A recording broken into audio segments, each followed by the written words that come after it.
নমস্কার প্রিয় বিয়ার, আপনারা দেখছেন খবর তরঙ্গ। বাংলাদেশের ঢাকার মিটপুর হাসপাতালের সামনে এক ব্যক্তিকে পাথর ছুঁড়ে মারা এবং সেই ব্যক্তির উপর উঠিয়ে লাফানো দেখে বাংলাদেশে যে মানুষের মৃত্যুকে নিয়ে পৈশাসিক উল্লাস হচ্ছে এবং বীভৎসতা মাত্রাচাড়া দিয়েছে, তা দেখে সুস্থ মস্তিষ্কের মানুষ স্থির থাকতে পারছেন না, অস্থির হয়ে যাচ্ছেন। বাংলাদেশের এই অবস্থা সত্যিই মানবতার জন্য কলঙ্কজনক। 1 বছর আগে শেখ হাসিনাকে দেশ থেকে তাড়ানোর পর বাংলাদেশ কোথায় উন্নত হওয়ার দিকে এগুবে তা না, আমরা দেখতে পাচ্ছি দিন দিন বর্বরতার দিকে এগুচ্ছে। নির্মম নৃশংস বর্বরতা দেখিয়ে দিচ্ছে সেই ভিডিও, যে ভিডিও বাংলাদেশের জন্য অবশ্যই লজ্জাজনক এবং কলঙ্কজনক। কিন্তু বাংলাদেশের মানুষ সেই সুস্থ মস্তিষ্ক হারিয়ে ফেলেছে, যার কারণেই বাংলাদেশে যে কেউ যে কাউকে যে কোনো কারণে হত্যায় মব সন্ত্রাস সৃষ্টি করছে। আর এটাই সময়ের অন্তরে অন্তরে দেখা যাচ্ছে বাংলাদেশ জুড়ে। অথচ সেই বাংলাদেশের মানুষ, সেই বাঙালি বুঝতেই পারছে না, তারা শেখ হাসিনার মতো স্বৈরাচারীকে সরিয়ে দিয়ে দেশের যে একটা নৈরাজ্য সৃষ্টি করে দিয়েছে, দেশের মধ্যে যে মানুষের মনে আইনের পথ ধরে চলা, আইনকে ভয় করার যে পরিবেশ শেষ হয়ে গেছে, বুঝতে পারছে না। অবশ্যই খুবই দুঃখজনক এবং এসব ঘটনা সুস্থ মস্তিষ্কের মানুষ দেখে স্থির থাকতে পারছেন না। একটা ভয় সৃষ্টি করছে মানুষের মধ্যে। রীতিমতো ধরে নেওয়া যায় যে সুস্থ মস্তিষ্কের মানুষ এসব দেখে অসুস্থ হতে বাধ্য মানসিকভাবে। প্রিয় বিয়ার, ভিডিওটি ভালো লাগলে সাবস্ক্রাইব করবেন, এতে আপনার ক্ষতি হবে না, কিন্তু আমাদের উপকার করে দেবেন। যে ব্যক্তি মারা গেছে মিটপুর হাসপাতালের সামনে, তার নাম মোহাম্মদ সোহাগ ওরফে লালচাঁদ। ঘটনা পরস্পরায় শোনা যাচ্ছে যে তিনি নাকি চাঁদা দেননি বলে বিএনপির ছাত্রদলের হাতে মারা যান।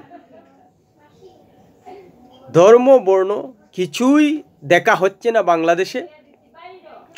যে কেউ যে কাউকে যে কোনো কারণে হত্যা করে দিচ্ছে।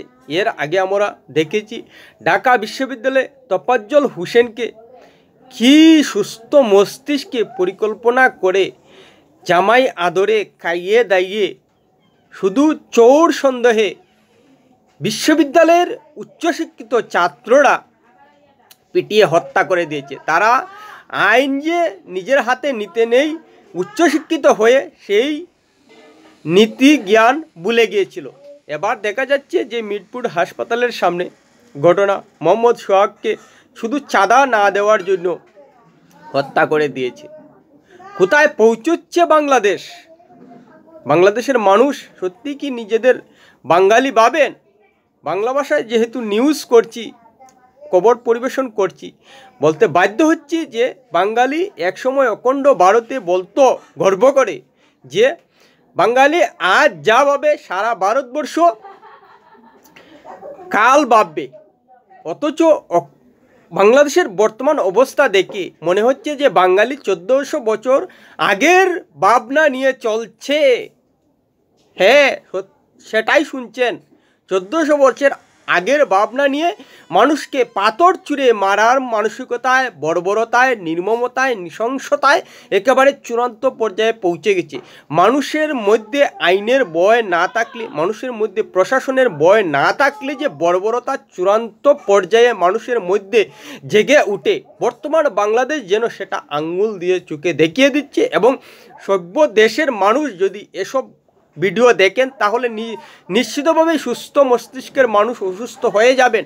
কিন্তু আমরা কি দেখতে পাচ্ছি? বাংলাদেশের মানুষের মস্তিষ্ক থেকে সুস্থ জিনিস লুপ হয়ে গেছে, যার কারণে তারা একেবারে পৈশাসিক উল্লাসে মানুষকে হত্যা করে দিচ্ছে পাথর ছুঁড়ে, অস্ত্র দিয়ে, এমনকি লাশে উঠে লাপাতেও দ্বিধাবোধ করছে না। অথচ শেখ হাসিনাকে স্বৈরাচারী আখ্যা দিয়ে তাড়ানোর পর বিশ্ববিদ্যালয়ের উচ্চশিক্ষিত ছাত্ররা শাসন ক্ষমতায় এসেছিল।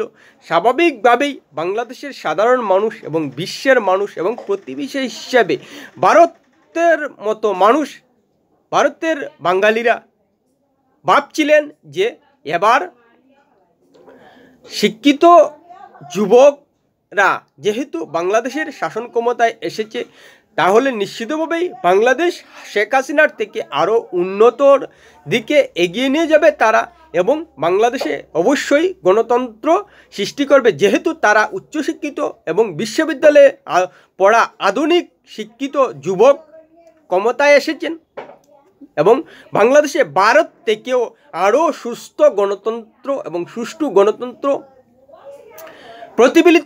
প্রতিফলিত করবে। কিন্তু না, তার লেশমাত্র নেই, গণতন্ত্রের লেশমাত্র নেই বাংলাদেশে। যার যা ইচ্ছা অন্যায় অবিচার করতে পারছে, খুন রাহাজানি চিন্তায় কিছু বাদ যাচ্ছে না বাংলাদেশে। আর যার জ্বলন্ত উদাহরণ মোহাম্মদ সোহাগকে পিটিয়ে হত্যা, যেন এসব ভিডিও দেখে মনে হচ্ছে 1400 বছর আগের বর্বরতা বাংলাদেশে ফিরে এসেছে। কেন কেন কেন বাংলাদেশ কোথায়? গণতান্ত্রিক দিক দিয়ে আরও উন্নত দিকে এগোনোর কথা এবং আর্থিক এবং সামাজিক সুস্থতার দিকে যুবকদের হাত ধরে উন্নত বিশ্বের দিকে এগোনোর কথা ছিল। কিন্তু আমরা কি দেখতে পাচ্ছি? দিন দিন সামাজিক অবস্থা তলানিতে টেকছে, মানুষের জীবনের নিরাপত্তা নেই। যে কোনো কারণে যে কোনো সময় যে কেউ মব সন্ত্রাসে জড়িয়ে গিয়ে মানুষের জীবনকে নিকেশ করে দিচ্ছে। বাংলাদেশে আইনের কোনো বিধান নেই, আইনের কোনো ভয় নেই মানুষের মধ্যে, যার কারণেই যে কোনো সময় মব সন্ত্রাস সৃষ্টি করে দিচ্ছে। আইনকে তোয়াক্কাই করছে না বাংলাদেশের মানুষ। এই পরিস্থিতি দাঁড়িয়েছে। বাংলাদেশের বাঙালিরা বুঝতেই পারছে না যে শাসন ক্ষমতা পরিবর্তনের পর দেশে যে অরাজক পরিস্থিতি সৃষ্টি হয়েছে, এতে যে বাংলাদেশের অবস্থা লজ্জাজনক এবং কলঙ্কজনক হয়ে উঠছে বিশ্বের কাছে, ইতিহাসের কাছে, সেটা একদম এবং বেমালুম ভুলে গেছে বাংলাদেশের মানুষ। বিশ্বের মানুষ যে বাংলাদেশের এ ধরনের পৈশাচিক উল্লাস দেখে অসুস্থ হয়ে যাচ্ছেন, সেটাও তারা বিবেচনায় আনছে না। বিবেকবোধ, বিবেচনাবোধ, মনুষ্যত্ববোধ, মানবতাবোধ হারিয়ে ফেলেছে বাংলাদেশের মানুষ। আর যার কারণেই সময়ের অন্তরে অন্তরে এ ধরনের এক একটা ঘটনা সামনে আসছে। এআইয়ের যুগে, রকেট সায়েন্সের যুগে, মহাকাশে পাড়ি দেওয়ার যুগে বাংলাদেশ আর কত বছর পেছনে যাবে, আর কত নিচে নামবে মানবতা ক্ষেত্রে, যেখানে মানুষের জীবনের কোনো নিরাপত্তা নেই। যে বাংলাদেশে লোভ লালসা চূড়ান্ত পর্যায়ে পৌঁছে গেছে, শুধু চাঁদা না দেওয়ার কারণে মানুষকে প্রকাশ্যে পিটিয়ে মেরে দিচ্ছে। কেন কেন শেখ হাসিনাকে সরিয়ে দিয়ে কোথায় বাংলাদেশ উন্নত হবে? না, পেছন দিকে হাঁটছে। আর সেসব দেখেও যে বাংলাদেশের মানুষের বিবেকবোধ জাগছে না, বাংলাদেশের সচেতন মহলের কোনো ধরনের সাড়া মিলছে না, তাও কিন্তু দেখা যাচ্ছে। আর কত বাংলাদেশ নিজেদের লজ্জার মধ্যে ফেলবে? বিশ্ব প্রতিবেশী হিসেবে ভারতের মানুষ অবশ্যই শেখার অনেকটা জায়গা রয়েছে বাংলাদেশকে দেখে, যে যদি কোনো দেশের শাসক বদলে ধর্মীয় গোঁড়ামির প্রশ্রয়ে চলে, তাহলে যে মানুষের মধ্যে অন্যায় অবিচার মাথাচাড়া দেয় এবং আইনের ভয় না থাকলে, প্রশাসনের কড়াকড়ি না থাকলে যে একটা দেশের মানুষের স্বেচ্ছাচারিতা হয়ে সমস্ত পাপ, সমস্ত অন্যায়ে জড়িত হতে দুবার ভাবতে হয় না, বাংলাদেশ যেন তার জ্বলন্ত প্রমাণ হয়ে উঠেছে। এর সমাধান কোথায় তার কোনো দিশাই পাওয়া যাচ্ছে না। অন্ততপক্ষে এইসব ঘটনা দেখে মনে হচ্ছে যে একমাত্র কড়া প্রশাসনিক মাধ্যমেই বাংলাদেশে সুষ্ঠু পরিবেশ ফিরে আসতে পারে।